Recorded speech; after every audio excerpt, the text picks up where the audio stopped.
सरगर्मियां बटोर रहा है और जो पंचायत स्तर का चुनाव होता है जिसमें सीधा किसानों से जुड़े हुए मुद्दे के ऊपर में किसान वोटिंग करते हैं। बड़ा ही सीमित इसके सदस्य भी होते हैं। किन किन मुद्दों के सहारे प्रत्याशी चुनावी मैदान में उतर रहे हैं, चूँकि पंचायत में और किसान से जुड़े हुए लोग वादे तो बहुत करते हैं, बातें बहुत होती है, बड़े स्तर पर बातें होती है, लेकिन बिहार में एग्रीकल्चर के ऊपर बहुत ज़्यादा फोकस नहीं किया जाता। लेकिन चुनाव होते हैं तो निश्चित रूप से किसानों की चर्चा होने लगती है। दो आदमी हैं, एक समर्थक भी है, समाजसेवी संतोष झा क्यों आए उनसे भी पूछेंगे, लेकिन हम सबसे पहले प्रत्याशी से पूछेंगे आखिर किस मुद्दे के सहारे किसान का विकास तो हो नहीं रहा है, लेकिन कोऑपरेटिव चुनाव में जितनी सरगर्मी हम देख रहे हैं, लग रहा है एकदम से कि किसान का कायाकल्प कर देंगे। क्या लग रहा है कि क्यों बदहाल है किसान यहाँ के?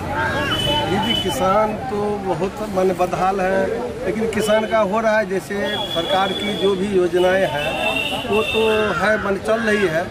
जैसे धान प्राप्ति हुआ तो समय से किसानों के द्वारा धान खरीदा जाता है, टैक्स में हम खरीदते भी हैं। और अभी जैसे अमित शाह जी सहकारिता मंत्री हैं, बहुत सारी घोषणा किए हैं जो पैक्स में जन औषधि केंद्र देंगे, पेट्रोल पंप का भी रेस्पॉन्स बोले हैं। वो तो आप लोगों को दे देंगे जो जीत के जाएंगे, किसानों का क्या? किसान के लिए है माने माफ़ी भी होता है, समय से होता है, फसल का बीमा कराया जाता है। की तरह भीख मांगते रहेंगे किसान, वही है विकास मतलब होते हैं अनुदान मिलना? जी नहीं विकास तो है माने किसान के लिए जो भी योजना सरकार के चल रही है वो तो किसान उसका बेनिफिट ले ही रहे हैं।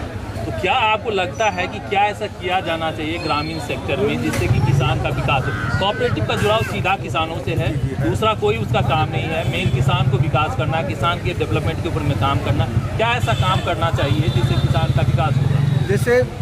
जैसे कृषि विभाग के द्वारा जो जुड़ा हुआ है, जैसे बीज वितरण, ये कृषि विभाग के द्वारा जोड़ा गया है, लेकिन ये बहुत जल्दी ही पैक्स के अंतर्गत आ जाएगा, जिससे किसानों को डायरेक्ट ब्लॉक नहीं आना पड़ेगा और पैक्स के माध्यम से किसानों को पैक्स के माध्यम से हो जाएगा। ये सब है योजना निश्चित रूप से पटल पर आएगी, इसकी घोषणा भी हो चुकी है। लेकिन किसान से संबंधी जो भी योजना है वो कृषि विभाग के द्वारा होता है, लेकिन उसको डायरेक्ट पैक्स से यदि जोड़ दिया जाए तो बहुत बेहतर होगा। अच्छा, इसकी अच्छी जानकारी होगी या नहीं होगी पता नहीं, शायद आप भूल जाते हैं। आप ही के गाँव में मिथिलांचल का जो एक बहुत बड़ा प्लांट है, एक कृषि से जुड़ा हुआ, चीनी उद्योग से जुड़ा हुआ, आपके गांव में स्थापित, और उस समय में स्थापित हुआ जब अंग्रेज़ का ज़माना था और पूरे भारत में उसमें रिसर्च हुआ कि चीनी की उत्पादन कहाँ से बेहतरीन होगी, तो वो बिहार और मिथिलांचल की धरती साबित हुई और आपके गांव में भी एक मिल स्थापित हुई। तो क्या लगता है कि मिल बंद होने के बाद किसानों की जो स्थिति है वो बिगड़ी है? इस तरह से एग्रीकल्चर डेवलपमेंट के ऊपर में और भी काम करने की ज़रूरत है। जी वहाँ तो बहुत ज़रूरी है। जैसे मिल यहाँ से हट गई, लेकिन मैंने सरकार को चाहिए यहाँ चीनी मिल यदि देखी तो यहाँ पर सरकार गन्ना उपजा करके हर एक किसान खुशहाल रहता था, पहले खुशहाल अभी भी रहता है, लेकिन चीनी मिल यहाँ तो यहाँ पर सरकार को आप लोग क्यों नहीं मुद्दा उठाते? मुद्दा उठाए, बहुत बड़ी लड़ाई लड़े, बहुत जगह गए, रोड जाम किए, क्या क्या नहीं किए, लेकिन सरकार यहाँ से काट करके टोटल का टोटल सामान ले गए। आपने चीनी मिल का मुद्दा उठाया है, लेकिन जब हम बात करते हैं, हमने अभी जिनका आप समर्थन करने हैं उनसे भी किसान से जुड़े मुद्दे पूछे, तो उनको भी नहीं याद रहता है कि जो बेसिक है, जब तक इंडस्ट्री नहीं डेवलपमेंट होगा एग्रीकल्चर से जुड़ा हुआ, तब तक किसान का विकास नहीं हो सकता है। तो क्यों बेसिक मुद्दों पर काम करना नहीं चाहते हैं प्रत्याशी? और देखिए कमी है। मैं डायरेक्ट प्रत्याशी, देखिए प्रत्याशी कहाँ से लाएंगे? तो गवर्नमेंट जो सैंक्शन करती है उसी के कोई अपने घर से तो बांटेंगे नहीं। तो मैं इसमें सरकार की ही कमी कि जो भी योजना वो लाते हैं वो पटल पे उतर नहीं पाता है। जो भी योजना अभी चल रही है, छोटा मोटा जो है वो चल पाता है, तो ये डायरेक्ट दो हम कैंडिडेट जो जीत के जाते हैं उनको भी हम नहीं देंगे।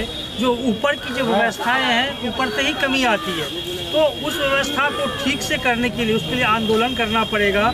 जो किसान की मेन समस्या, जो पैक्स जिसके लिए निर्माण हुआ है, वो किसान के हितों को देख के ही निर्माण किया गया, तो उसको रक्षा करने के लिए इस बार जो चुनाव जिस मुद्दों पे लड़ा जा रहा है, इसी मुद्दों पे लड़ा जा रहा है कि किसान की स्थिति कैसे अच्छी हो। तो उसको बेहतर करने के लिए 3 साल से ये जीत रहे हैं, 3 टर्म से जीत रहे हैं, ये 4th टर्म होगा इनका, तो इस बार भी ये जीतेंगे ही जीतेंगे, क्योंकि इन्होंने काम किया है। जितनी भी व्यवस्थाएं होती है इसमें ये मैनेज करते हैं, लोगों को सही टाइम पे अपना राशन देते हैं। और जहाँ तक खाद बीज की बात है, यदि अवेलेबिलिटी होती है तो ये उपलब्ध जरूर किसानों को कराते हैं। तो मैं भी उसी पंचायत से आता हूँ, मैं देखता हूँ, और मैं एक सामाजिक काम से भी जुड़ा हुआ हूँ, तो मैं देखता हूँ ये एक्टिव रहते हैं। अच्छा, आपने चीनी मिल का भी मुद्दा काफ़ी जोर शोर से उठाया था, क्या रिजल्ट रहा? क्या लगता है कि सरकार की मंशा है एग्रीकल्चर डेवलपमेंट के ऊपर में काम करने? देखिए बिल्कुल है, हमने चीनी मिल में आंदोलन भी किया हुआ था, जैसे सब पूरे जिला वासियों को मालूम होगा। इसमें हमने 10,000 लोगों को जुटाया था और काफ़ी समर्थन भी मिला था मुझे। उसका परिणाम ये निकला कि लोहर चीनी मिल के जितने भी सारे मजदूर हैं ऑलमोस्ट 90% का पेमेंट हो चुका है। 10% लोग ही बाकी हैं, उस बैंकिंग की प्रॉब्लम की वजह से पेमेंट सबका हो गया है। तो इस चक्कर के अंदर जो है वो सारा कुछ वो भी चल रहा है। और अभी जो हम जिस मुद्दों को लेकर के अभी हम जनता के पास जा रहे हैं, उस मुद्दों में मेन बेसिकली किसान है। तो किसान के मुद्दों पर हम लड़ाई लड़ने की कोशिश कर रहे हैं, हम आंदोलन भी करेंगे। जो किसान की स्थिति किस तरह से, मोदी जी भी उनका भी यही मानना है कि किसान किस तरह से हमारे देश की मजबूत हो, तो उस विषय पे ही हम लोग आंदोलन करेंगे और बहुत जल्द करेंगे, ताकि हमारे किसान अच्छे से खुशहाल हो सके, वो इकोनॉमिकली स्ट्रॉन्ग हो सके, और जिससे कि हमारा देश जो इकोनॉमी में 3% का योगदान है वो 15% जो कि अमेरिका का है, जो एग्रीकल्चर सेक्टर में योगदान है, उतना ही हम चाहते हैं कि हिंदुस्तान की सरजमी से, क्योंकि हमारे यहाँ की ज़मीन फर्टाइल है और हम उससे अमेरिका से बेहतर, इंग्लैंड से बेहतर खेती कर सकते हैं, मैक्सिको से बेहतर खेती कर सकते हैं। बस कमी है इच्छा शक्ति की, कमी है योजनाओं की, जो कि हमें पटल पे उतारना है। ये हम लोगों का ही काम है। बस सरकार योजनाएं बनाती है और जो भी सामने आएंगे उसको हमें सुचारू ढंग से किसानों तक पहुँचाना है। बस हमारा यही लक्ष्य है। आज एग्रीकल्चर के ऊपर में जो है बड़ा चुनाव जो है लगातार क्षेत्र में हो रहे हैं, 4-5 चरणों में चुनाव होना है। और एग्रीकल्चर के मामले में कभी हम खुशहाल थे, और इसका उदाहरण है कि पूरे भारत को 40% चीनी उत्पादन सिर्फ मिथिलांचल से होता था, और पूरे बिहार का कंट्रीब्यूशन इंडिया लेवल पे 40% के आसपास में चीनी का उत्पादन में था।